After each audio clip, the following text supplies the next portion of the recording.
Cornelia Suji. Pada hari ini mari kita bersama-sama belajar bahasa Yunani mengenai New Testament Greek, yaitu kata kerja, present active indikatif atau bisa disingkat dengan PAI, dan kata benda second declension.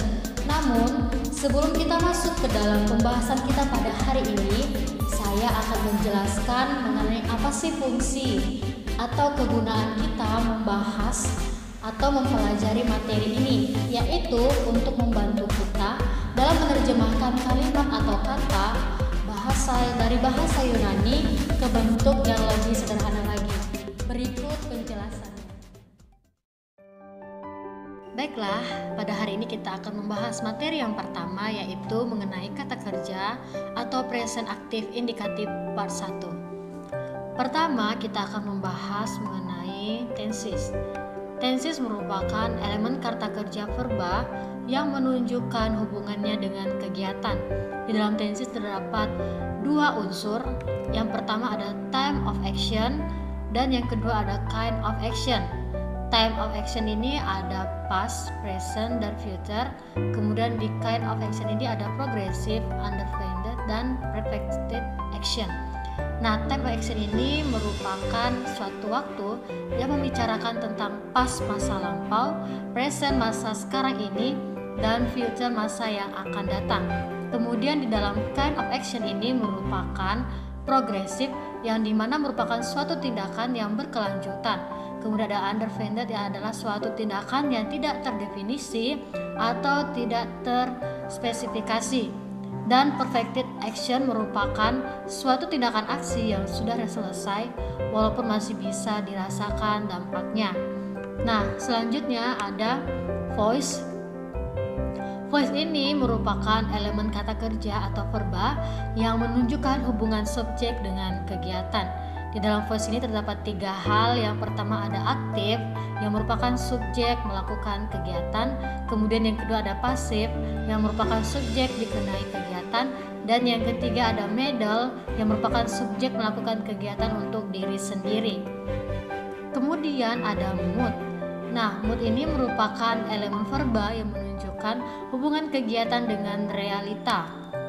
Nah, di mood ini ada dua hal. Yang pertama, apakah kegiatan yang sungguh-sungguh terjadi adalah indikatif atau bisa dikatakan satu-satunya mood yang menunjukkan realitas dari tindakan. Kemudian yang kedua ada kegiatan yang bersifat potensial atau non-indikatif, yaitu subjuntif, optatif, dan imperatif. Kemudian kita akan membahas mengenai person. Nah, person ini elemen verba mengenai ada tiga hal: subjek yang sedang dibicarakan ataukah subjek yang sedang diajak bicara, dan subjek yang sedang dibicarakan. Nah, ini bisa dikatakan orang pertama, orang kedua, dan orang ketiga.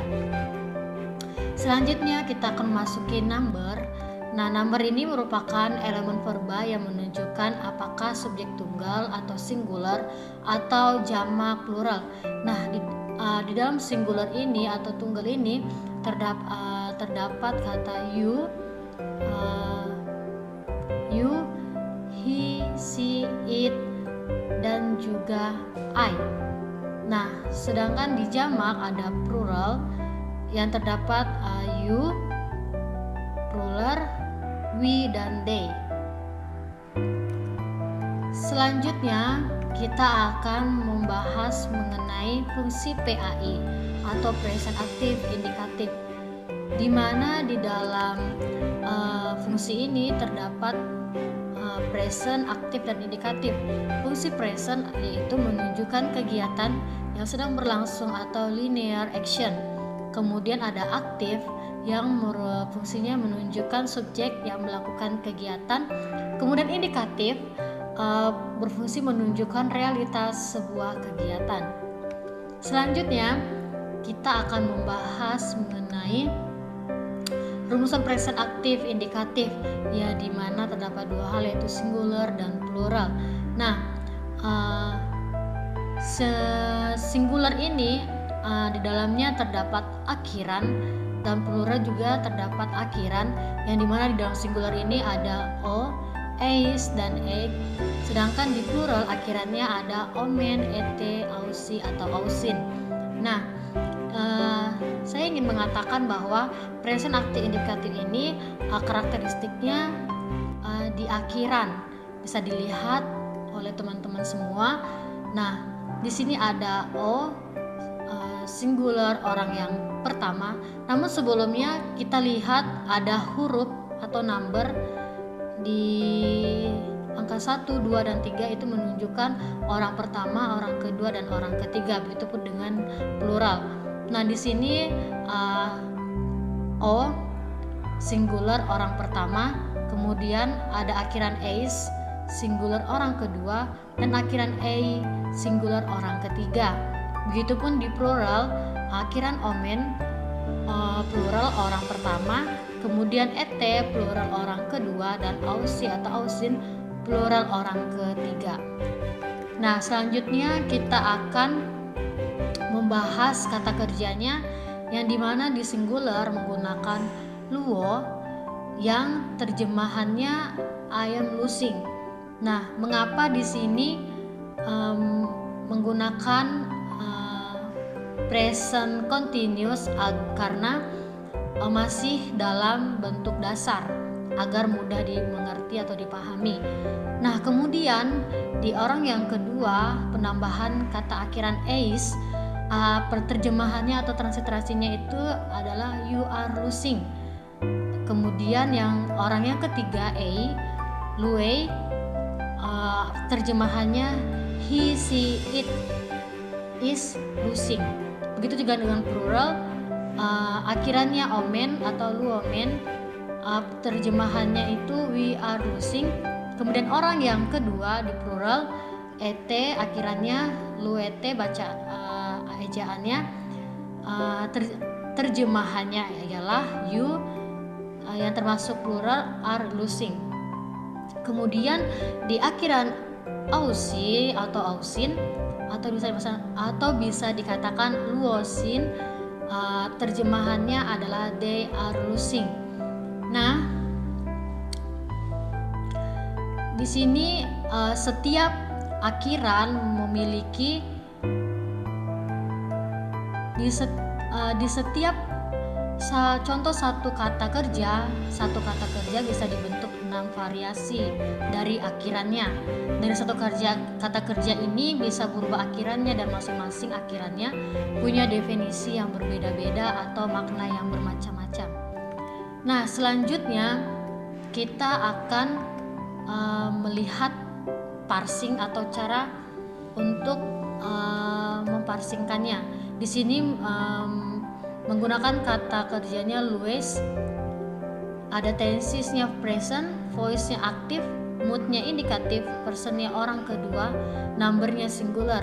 Jadi bentuknya itu PAI orang kedua, singular dari luo, yang terjemahannya itu ialah you are losing.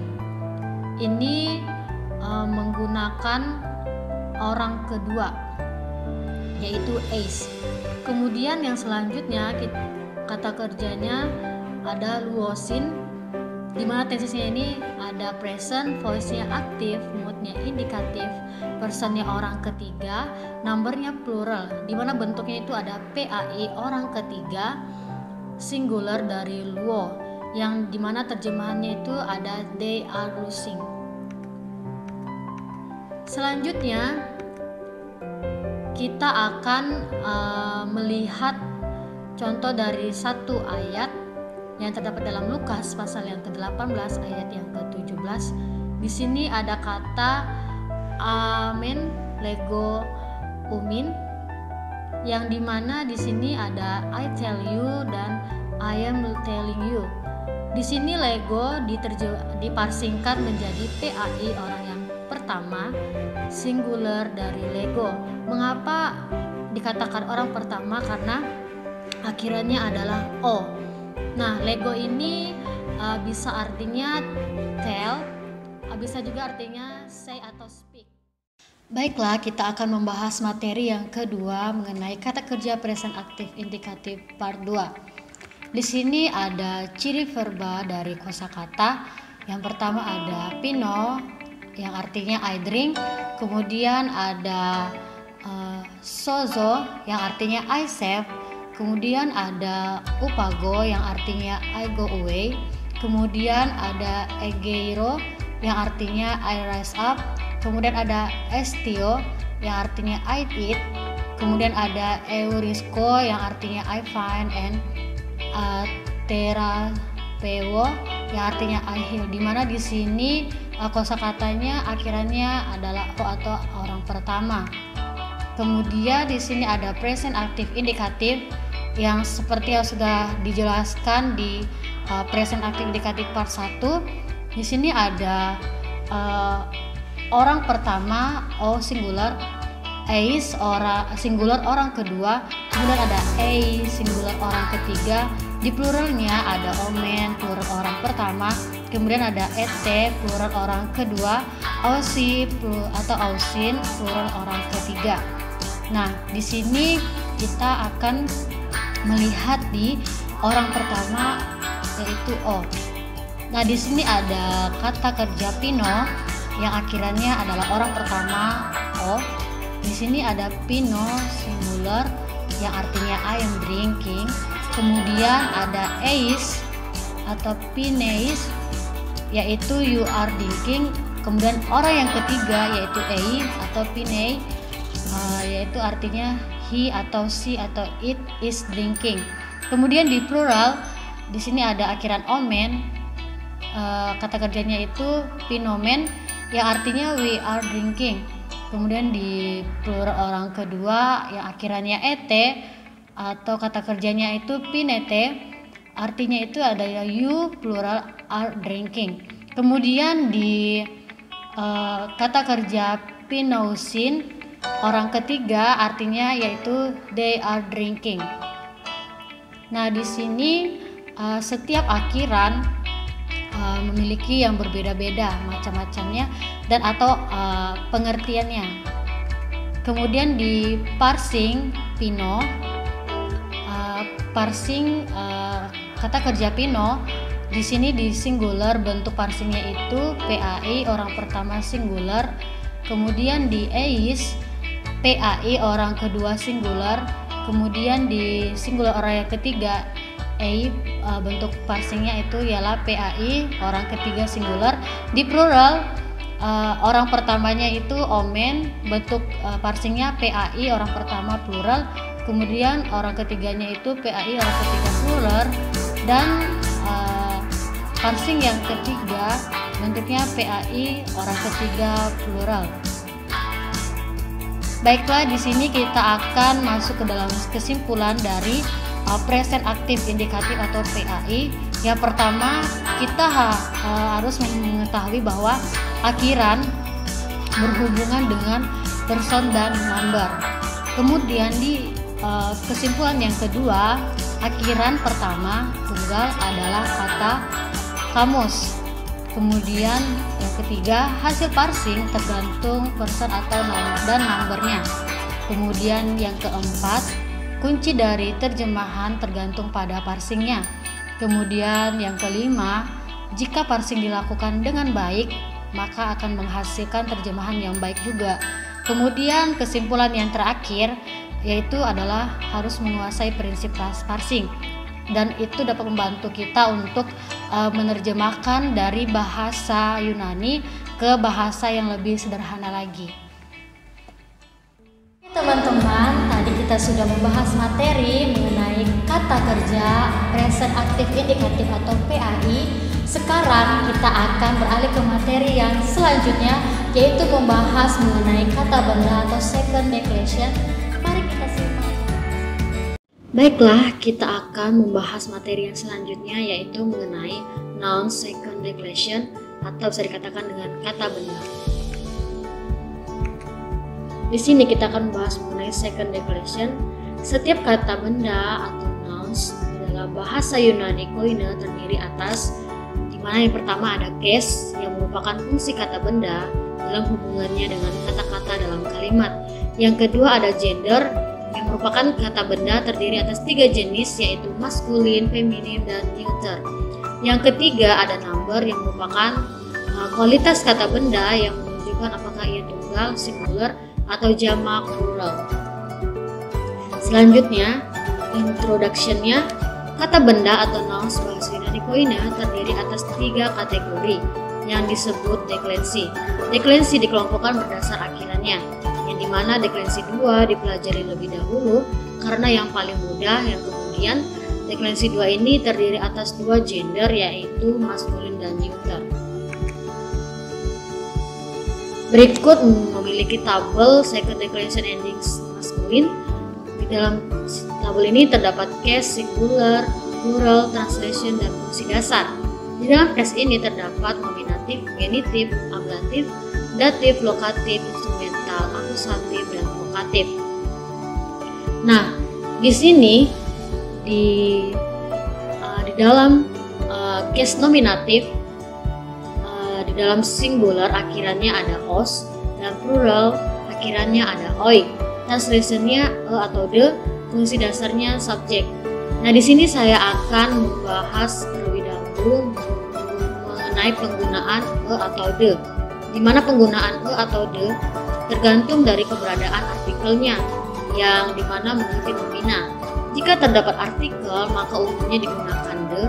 Jika tidak atau jamak, menggunakan Nah, di dalam akhiran singular genitif yaitu o, di dalam plural on, translationnya of, fungsi dasarnya deskripsi. Kemudian case ablatif, akhiran singular ada o, akhiran plural ada on, translationnya from, fungsi dasarnya separasi. Kemudian di case datif, akhiran singularnya ada o, akhiran pluralnya ada ois, di mana translationnya ada to atau for, yang fungsi dasarnya ini adalah resepsi. Di lokatif, akhiran singularnya ada o, pluralnya ada ois, translationnya ada in, sedangkan fungsi dasarnya ialah lokasi atau posisi. Dalam instrumental, singular akhirannya adalah o, plural akhirannya adalah ois, translationnya yaitu with atau by, fungsi dasarnya sarana atau alat. Di dalam case akusatif, akhiran singularnya ada on, akhiran pluralnya ada os, di mana translationnya ini atau the, dan fungsi dasarnya ialah objek langsung. Di dalam vokatif, akhiran singularnya ada akhiran pluralnya ada oi, di mana translationnya ini yaitu o, fungsi dasarnya seruan. Selanjutnya, di sini ada penggunaan kata bendanya second declension endings maskulin. Di dalam case nominatif, kata bendanya menggunakan logos singular, translationnya atau the word. Sedangkan di pluralnya ada logoi, translationnya the words. Penggunaan mengapa di plural menggunakan akhiran s karena bentuknya jamak. Kemudian di genitif dan ablatif, penggunaan kata bendanya singular yaitu logo, translation genitive of the word, translation ablative from the word. Di plural, penggunaan kata bendanya ada logon, yang dimana translationnya adalah of the words, dan juga ablatifnya ada from the word. Di case datif, lokatif, dan instrumental, dalam singularnya menggunakan kata benda logo, yang dimana translation datif ini to atau for the word, sedangkan lokatifnya in the word, dan instrumentalnya with atau by the word. Di dalam plural, kata bendanya itu ialah logois, yang dimana translation datif itu to atau for the word, kemudian lokatifnya itu in the word, dan instrumentalnya itu with atau by the word. Kemudian di case akusatif, dalam singular penggunaan kata bendanya itu ada logon, translationnya atau the word, sedangkan di plural penggunaan kata bendanya ialah logos, translationnya the words. Di vokatif, singular penggunaan kata bendanya ada lego, ada loge, translationnya word, sedangkan di plural penggunaan kata bendanya ialah logoi, translationnya words. Selanjutnya, di sini kata bendanya ialah adelphos, sama seperti pembahasan yang sebelumnya tadi, yaitu di dalam nominatif adelphos atau the brother, kemudian di genitif atau ablatif adelphos of the brother atau from the brother. Kemudian di datif, lokatif, dan instrumental adelphos translationnya to atau for the brother, kemudian in the brother atau with atau by the brother. Kemudian di akusatif singularnya penggunaan kata bendanya ada adelphon yang dimana translationnya itu the atau the brother. Kemudian di vokatif dalam singular penggunaan kata bendanya ada adelphoi yang translationnya adalah brother. Kemudian di plural penggunaan kata bendanya ada adelphoi yang translationnya adalah the brothers. Kemudian di adelphon translationnya ada of the brothers dan from the brothers. Kemudian di adelphois translationnya ada to atau for the brothers dan in the brothers dan with atau by the brothers. Kemudian di adelphous ada translationnya akusatif adalah the brothers. Di adelphoi translationnya ada brothers. Kemudian kita akan memasuki second declension endings neuter, di mana di dalam second declension endings neuter ini case nominatifnya di dalam akhiran singularnya adalah on, sedangkan plural a. Translationnya atau the, fungsi dasarnya subjek. Kemudian genitif akhiran singularnya ada o, pluralnya ada on. Dimana translation genitif of deskripsi, sedangkan ablatif from separasi. Di case datif singular akhirannya o, sedangkan plural akhirannya ois. Sedangkan di lokatif dan instrumental sama, yaitu akhiran singularnya o dan pluralnya ois. Di sini translation datif ialah to atau for, di lokatif in, sedangkan di instrumental with atau by. Yang dimana fungsi dasarnya di ablatif itu, di datif itu resepsi, lokatif itu lokasi atau posisi, instrumental itu sarana atau alat. Kemudian di case akusatif akhiran singularnya ada on dan akhiran pluralnya ada a, dimana translationnya atau the. Fungsi dasarnya adalah subjek langsung. Vokatif, di case vokatif akhiran singularnya ada on, sedangkan plural ada a. Translationnya o dan fungsi dasarnya seruan. Di sini saya akan menjelaskan bahwa di dalam akhiran singular dan plural memiliki kesamaan di dalam case nominatif dan akusatif. Kemudian di translationnya juga memiliki kesamaan, namun dalam perbedaannya itu ada terdapat di fungsi dasar. Selanjutnya kita akan masukin penggunaan kata bendanya dalam neuter. Di sini menggunakan dalam kata benda singular nominatif ada teknon, translationnya atau the child. Kemudian di plural ada tekna yang translationnya the children. Kemudian di genitif ablatif singular penggunaan kata bendanya ada tekno yang translationnya ada of the child atau from the child. Plural teknon yang dimana translationnya ada of the children dan from the children. Di datif, lokatif, dan instrumental penggunaan kata benda singularnya ada tekno, dimana translationnya datif itu adalah to atau for the child, lokatifnya in the child, dan instrumentalnya ada with atau by the child. Plural penggunaan kata bendanya teknois, yang dimana translationnya ini to atau for the children, kemudian di lokatifnya in the children, kemudian di instrumentalnya with atau by the children.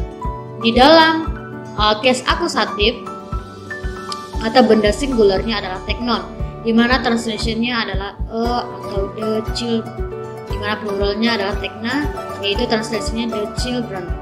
Di dalam vokatif, penggunaan kata benda dalam singular ada teknon, yang di dalam translationnya ada child, dan pluralnya tekna, translationnya children.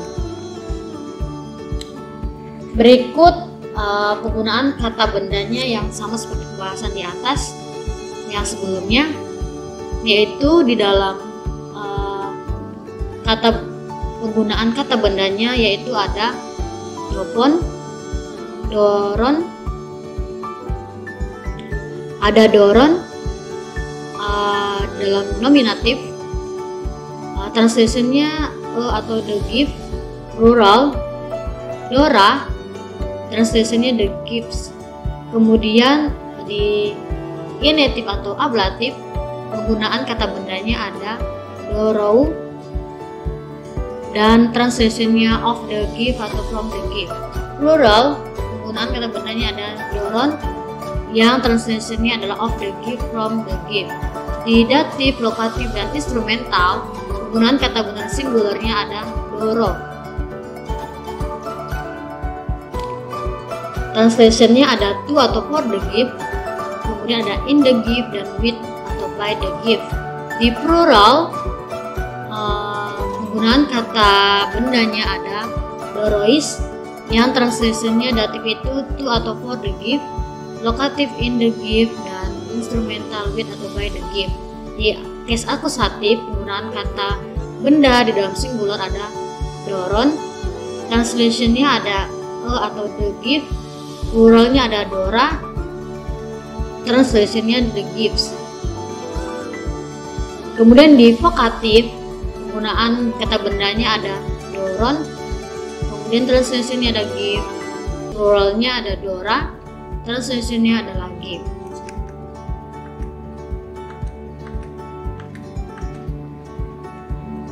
Selanjutnya kita akan membahas mengenai kesimpulan dari akhiran maskulin dan neuter. Di sini dalam maskulin dan neuter memiliki kesimpulan akhirannya, yaitu di case nominatif maskulin singular plural akhirannya ada os dan oi, sedangkan di neuter singular plural akhirannya adalah on dan a. Di genitif dan ablatif akhiran singular dan pluralnya adalah ou atau on, sedangkan di neuter singular dan plural akhirannya ada ou dan on.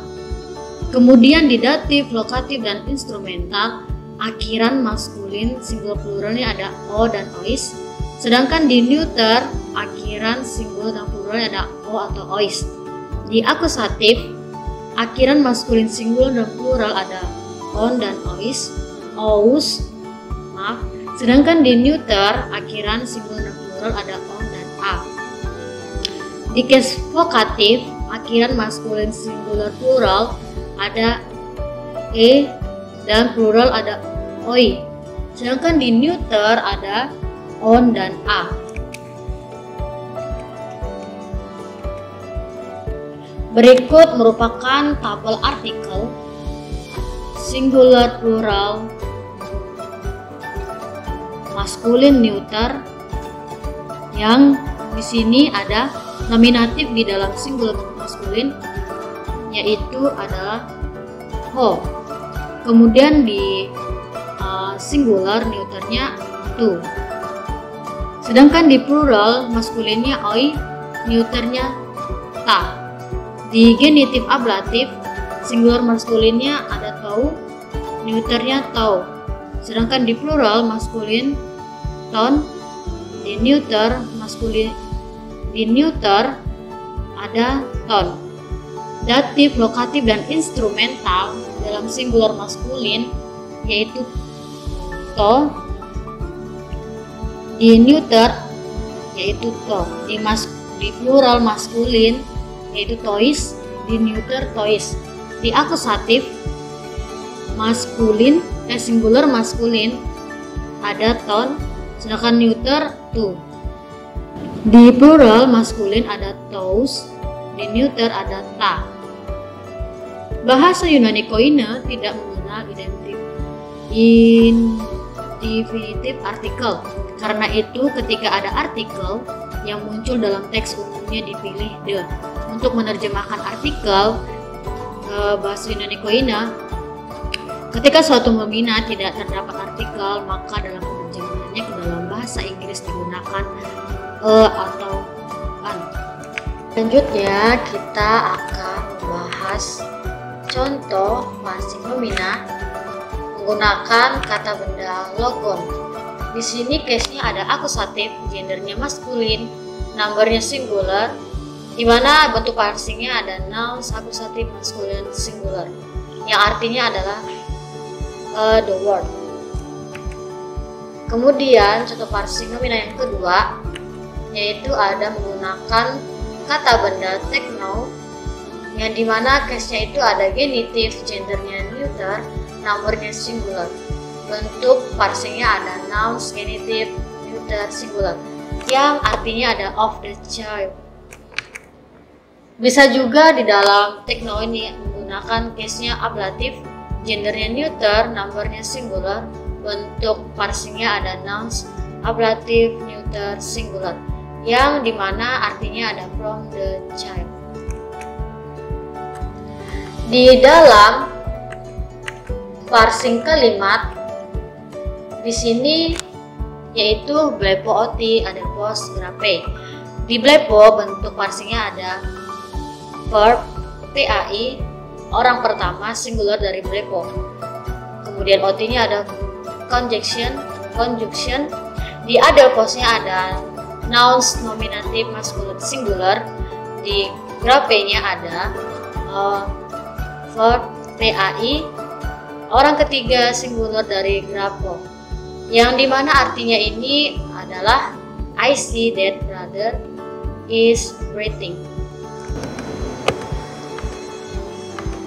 Selanjutnya kita akan masuk dalam kesimpulan dari materi pada hari ini. Jadi kesimpulannya adalah jika kita ingin memparsing suatu kalimat atau kata dari bahasa Yunani ke bahasa yang lebih sederhana lagi, kita perlu mempelajari terlebih dahulu materi present active indikatif dan juga second declension untuk membantu kita dalam menerjemah. Demikianlah pembahasan materi kita pada hari ini. Semoga apa yang sudah kita pelajari dapat dimengerti dan bermanfaat bagi teman-teman semua.